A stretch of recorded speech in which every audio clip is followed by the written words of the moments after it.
سب سے پہلی بات تو یہ سمجھیں کہ دنیا میں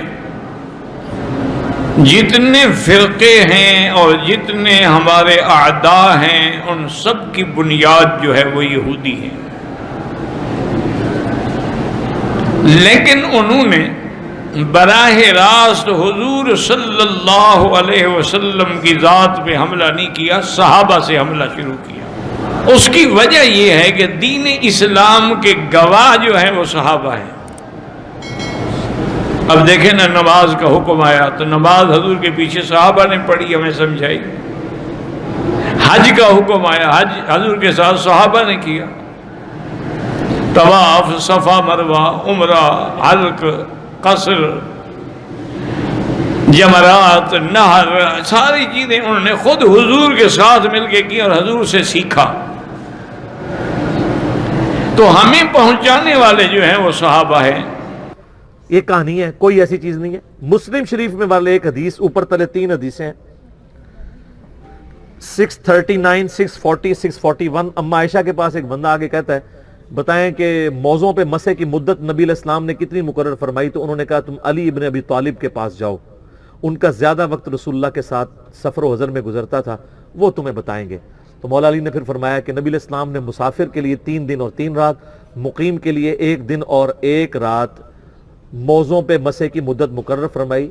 جرابیں بھی اس میں داخل ہیں، وہ آپ کلپ میرا دیکھ سکتے ہیں۔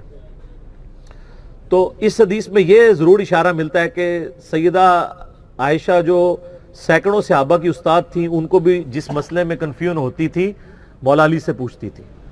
تو مولا علی کو اگر کوئی علم کا شہر بھی کہہ لے تو ہمیں کوئی اعتراض نہیں ہے، اس میں تو کوئی شک نہیں ہے۔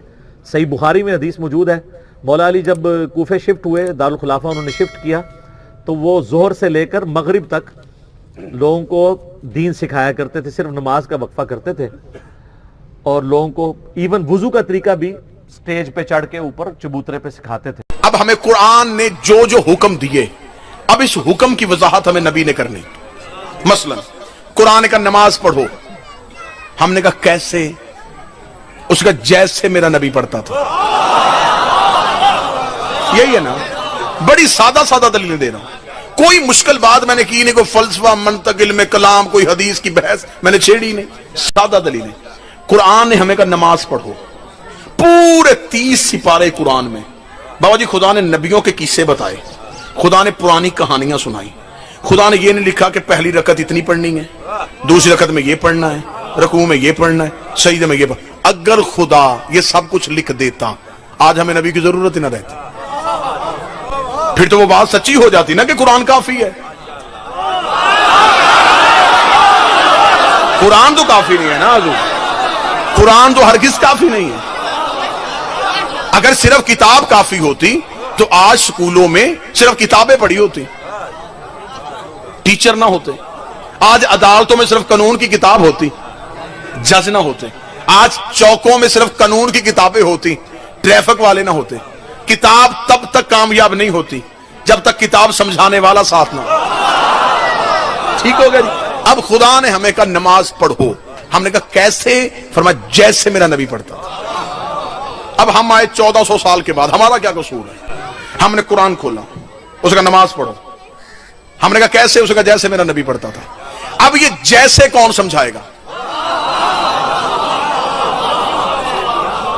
اتنی آسان بات کروں گا کہ بچے بھی یہاں سے خالی نہ جائیں۔ اب یہ جو جیسے نبی پڑھتا تھا، یہ جیسے کون بتائے گا؟ ہم بعد میں پیدا ہوئے ہیں، اس میں ہمارا کیا قصور ہے؟ اب یہ جیسے پوچھنے کے لیے ہمیں نبی کے دور میں واپس جانا پڑے گا۔ اب ہمیں ان سے پوچھنا پڑے گا جنہوں نے نبی کو پڑھتے دیکھا ہے۔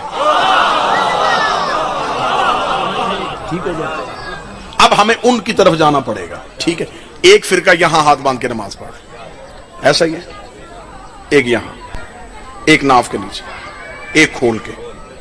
یہ والے کہتے ہیں کہ یہ نماز ٹھیک ہے، یہ کہہ رہے ہیں یہ نماز ٹھیک ہے، یہ کہہ رہے ہیں یہ نماز ٹھیک ہے، یہ کہہ رہے ہیں یہ نماز ٹھیک ہے۔ اب یہ فرق کیوں آیا ہے؟ بالکل اتحاد بین المسلمین کو مد نظر رکھ کے تقریر ہو گئی۔ یہ فرق کیوں آیا ہے؟ معاذ اللہ ثم معاذ اللہ، ایسا تو ہرگز نہیں ہو سکتا کہ نبی نماز دن میں مختلف طریقوں سے پڑھتے ہوں؟ ایسا تو نہیں ہوا. رسالت مآب نے ایک طریقے سے پڑھی. 85 بندے بیٹھے ہو, مجھے نتیجہ نکال کے دینا. جو کام دن میں نبی 5 دفعہ کرتے تھے امت کو ابھی تک وہ یاد نہیں ہوا.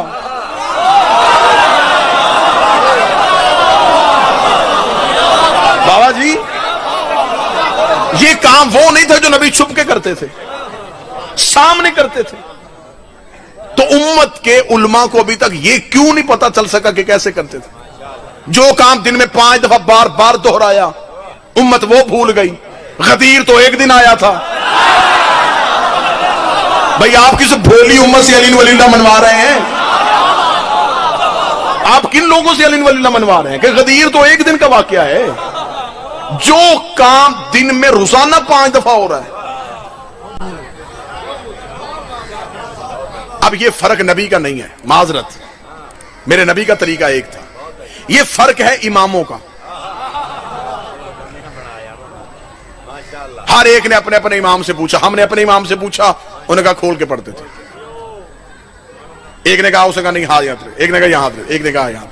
1400 سال ہو گئے, لڑائی کیا چل رہی ہے؟ اس کی نماز غلط ہے, ہماری نماز ٹھیک ہے. اس کی نماز غلط ہے, ہماری نماز ٹھیک ہے. میں پورے ملک میں کہہ رہا ہوں, یہ بحث بعد میں کرنا کہ نماز کس کی ٹھیک ہے, پہلے یہ پتا کرو امام کس کا ٹھیک ہے. لڑائی کس بات پہ ہے؟ بحث ختم کرو, نماز کی لڑائی بعد میں کر لیں گے.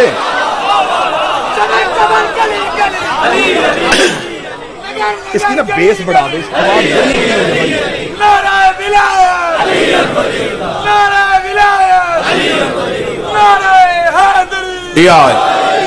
متوجہ ہے سب؟ میں ٹھیک ہو, اب ٹھیک ہو. یہ بحث بعد میں کریں گے کہ نماز کے پہلے طے کرتے ہیں امام کس کا ٹھیک. میرے بزرگ تشریف فرما ہے, دیگ سے ایک دانہ چھکا جاتا ہے وہ پوری دیگ کا ذائقہ بتا دیتا ہے. امام ہی سے پتا چل جائے گا کہ ماننے والے کیسے. یہ جو مستری ہوتا ہے نا, یہ جو گھر بناتا ہے جی, معمار جو ہوتا ہے, اس کے ہاتھ میں ایک وہ لٹو سا ہوتا ہے جس کے ساتھ دھاگا, اسے مختلف علاقوں میں مختلف ناموں کے ساتھ یاد کیا جاتا ہے. سات بھی کہتے ہیں, سید بھی کہتے ہیں. عربی میں اسے کہتے ہیں امام. ہاں ہاں, اسے عربی میں آپ ڈکشنری اٹھا کے اس سے امام کہتے ہیں کہ وہ سیدھا آپ کو دکھائے گا کہ بنیاد کے بعد ہمارا ٹھیک بن رہی ہے.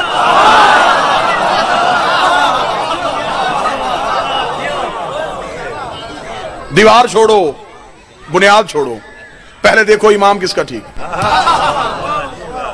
اب میں کسی کے امام پہ بحث کرنے نہیں آیا کہ میں اپنا امام سچا کروا کے باقی جھوٹے کرواؤں. حقیقت یہ ہوتی ہے کہ دشمن بھی حقیقت کو تسلیم کر لے. میں کسی کے امام کا نام بھی نہیں لوں گا, صرف آپ کے سامنے آئینہ کھول کے دکھا دوں گا جو میرا حق ہے, جو میرا منصبی ذمہ داری ہے, وہ میں آئینہ کھول کے سامنے کروں. ایک امام, پہلا جو امام ہے مسلمانوں کا, وہ آیا ہے نبی کے جانے کے 50 سال بعد, ایک آیا 75 سال بعد, ایک آیا 95 سال بعد, ایک آیا 125 سال بعد. اب ہم سے پوچھو تم مطمئن کیوں ہو؟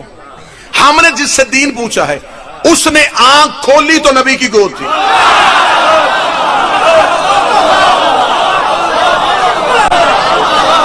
ٹھیک ہوگا. اب اس سے آگے چلے جاتے ہیں. اچھے قبیلے خاندان وہ ہوتے ہیں جو 4 دیواری میں باتوں کو حل کر لیں, بحث نہیں کرتے, لڑائی نہیں کرتے. گالی گولی ہمیشہ وہاں نکلتی ہے جہاں دلیل نہ ہو. جاہل کا کام ہے لڑنا جھگڑنا. جب دلیل ہو تو آپ اچھے طریقے سے بات طے کر سکتے ہیں, اگلی دلیل دیتے ہیں. ہمیں جانا ہے نبی کی زندگی میں. موضوع پسند ہے یا نہیں ہے جی؟ ہمیں جانا ہے نبی کی زندگی میں. اب نبی کی زندگی میں 3 طرح کے طبقے ہیں جو ہمیں نبی کی زندگی کے بارے میں بتا سکتے ہیں کہ نبی نماز کیسے پڑھتے تھے, نبی روزہ کس وقت سحری کرتے تھے, افطاری کس وقت کرتے تھے, کھانا کس ہاتھ سے کھاتے تھے, لباس کیسے پہنتے تھے, چلتے کیسے تھے. اب ہمیں نبی کی زندگی کی پوری سیرت لینی ہے, صرف نماز تو نہیں لینی نا, پوری سیرت لینی ہے. اب پوری سیرت ہمیں 3 طبقے دے سکتے ہیں. نبی کے جاگنے سے سونے تک یہ سیرت ہمیں 3 طبقے دیں گے. پہلی اہل بیت, صحابہ, نبی کی بیویاں. 3 طبقے ہیں جنہوں نے نبی کے ساتھ وقت گزارا. ہم شیعہ صرف اہل بیت سے پوچھتے ہیں. ہمارے ہاں جتنی بھی روایات آتی ہیں، احادیث آتی ہیں، ہم سوائے امام کے کسی سے نہیں لیتے۔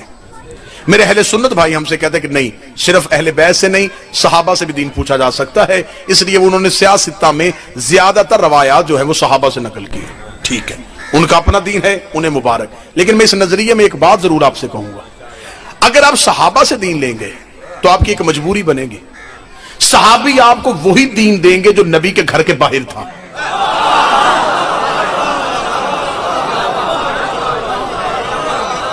میں 2 + 2 4 والا حساب کر رہا ہوں جی، کوئی مشکل لفظ آ ہی نہیں رہا۔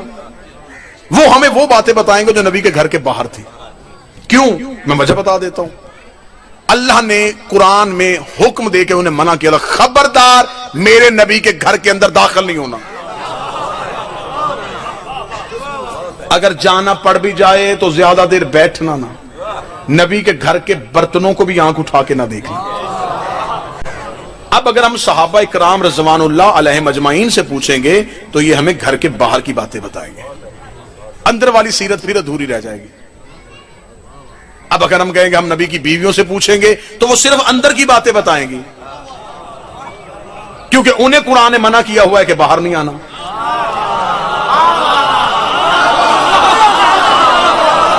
صحابہ کو اللہ اندر نہیں آنے دے رہا، امہات المومنین کو خدا باہر نہیں جانے دے رہا، مجبوری ہماری اہل بیت بن گئے ہیں۔ نبی گھر میں ہوتے تھے، یہ گود میں ہوتے تھے، نبی مسجد میں ہوتے تھے، یہ پشت میں ہوتے تھے۔ انہوں نے ایک لمحہ بھی نبی کو چھوڑا ہی نہیں۔ تو جو گھر کے اندر بھی نبی کے ساتھ تھے، باہر بھی نبی کے ساتھ تھے، میرا خیال ہے کہ بہتر دین ہمیں یہ دے سکتا۔ مرحلہ دوسرا مرحلہ، ٹھیک ہے ہم پوچھ لیتے ہیں صحابہ سے، لیکن کوئی مولوی مجھے قرآن کے حاشیے پہ لکھ کے دے دے کہ صحابی معصوم ہوتا ہے۔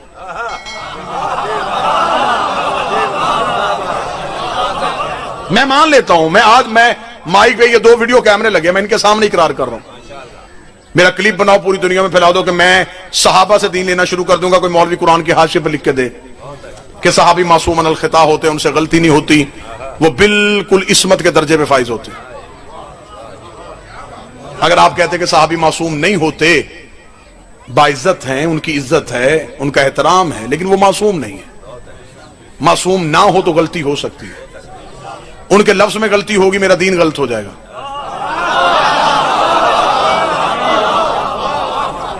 کیا کروں میں اپنا دین تو غلط نہیں کروا سکتا نا جی۔ میں ابھی آپ کے سامنے مثال دیتا ہوں، بات کھل کے سامنے آ جائے گی۔ جب میں پنڈال میں آیا اس وقت اتنا مجمع نہیں تھا، میں آ کے بیٹھ گیا، مجمع اتنا نہیں تھا، میں نے مجلس شروع کی، کچھ صاحبان میرے ساتھ پنڈال میں ہیں، کچھ میرے بعد آئے۔ میری مجلس کے 10 منٹ بعد جو بندہ آ کے پیچھے بیٹھا ہے، اسے نہیں پتا میں نے پہلے 10 منٹ کیا پڑھا۔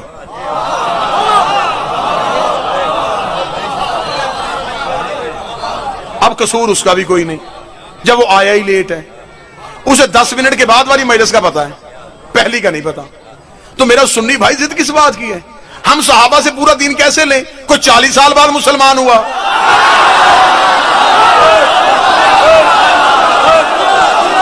کوئی 45 سال بعد ہوا، کوئی 60 سال بعد ہوا،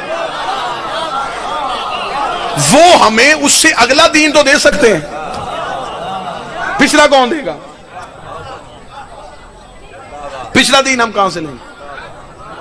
اس سے آگے چل سکتے ہیں۔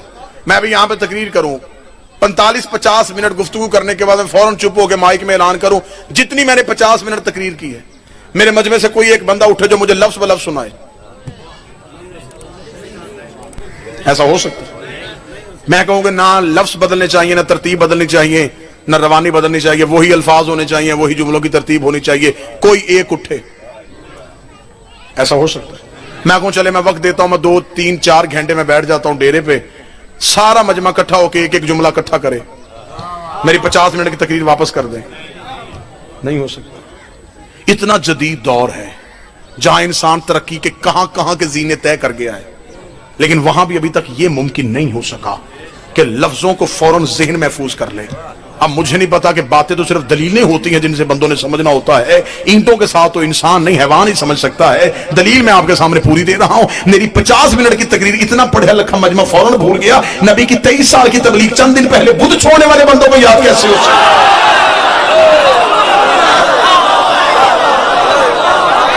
بھئی آج آپ سے اس جدید دور میں غلطی ہو سکتی ہے کیا ان سے نہیں ہو سکتی؟ معزز سامعین اکرام، میں نے آپ کے سامنے جسایت کلمہ کا جسایت کلمہ کی تلاوت کی ہے. اس کا شرف حاصل کرنے سے پہلے میں بہتر ہی نہیں مناسب سمجھتا ہوں کہ آقائے نامدار، مدینے کے تاجدار، دونوں عالم کے مالک و مختار، ہم غریبوں کے داتا، حضور سرور کون مکہ، حضور تاجدار مدینہ صلی اللہ تعالی علیہ وسلم کی بارگاہ بے نسبت میں درود شریف پڑھ کر سنائیں. پڑھیے گا آواز بلند. اللہم صلی علیہ. میں نے آپ کے سامنے جسایت کریمہ کی تلاوت کی ہے، اس کا شرف حاصل کیا ہے. اللہ تبارک و تعالیٰ نے اس میں حب اہل بیت کا ذکر فرمایا. لا اسألکم علیہ اجرا الا المودۃ فی القربى. اے محبوب صلی اللہ علیہ وسلم تم فرماؤ اس پر میں تم سے اجرت طلب نہیں کرتا. اے میرے حبیب صلی اللہ علیہ وسلم اعلان فرما دیجئے، اے میرے امتیوں، اے میرا کلمہ پڑھنے والوں، تمہیں میرے صدقے میں جان ملے